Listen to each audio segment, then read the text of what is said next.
Welcome to the Auburn Civil War Self-Guided Tour.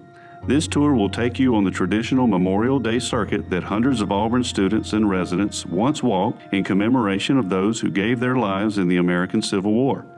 Along the way, you will discover individuals, places, and events whose traces are still left in the environment around you. Please begin your tour on the university side of Toomer's Corner, next to Toomer's oak trees.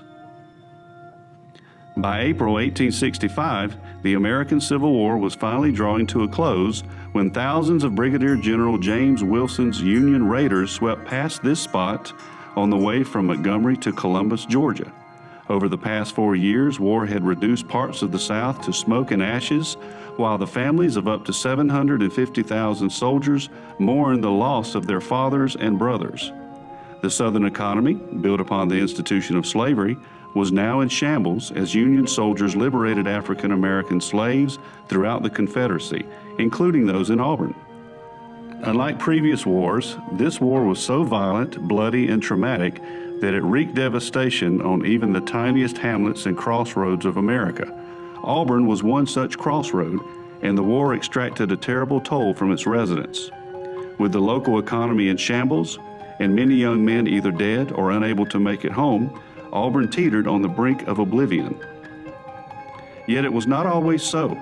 Just 4 years before, Auburn was a prosperous college town in the midst of a thriving plantation economy. Over 1,000 whites and 700 African American slaves built Auburn out of what was once a Creek Indian hunting ground. When war erupted, the largely pro-secession and pro-slavery white townspeople rejoiced as local men and boys rushed off to recruiting offices to join the Confederate Army. In Auburn, and thousands of towns just like it, a great war euphoria burned across the landscape, redistributing the nation's youth to distant battlefields far from home. In 1861, the 2-year-old East Alabama Male College shuttered its doors as students and professors alike signed over their lives to the Confederate cause. The surrounding town became the mustering site for the Auburn Guards, and the 14th, 18th, 37th, 45th, and 48th Alabama regiments before marching off to far-flung places like Virginia, Tennessee, and Mississippi.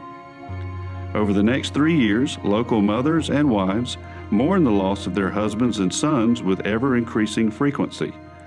By the end of the war, the same blue-clad army that these husbands and sons once faced had shown up once again at their family's doorstep and up and down the streets around you.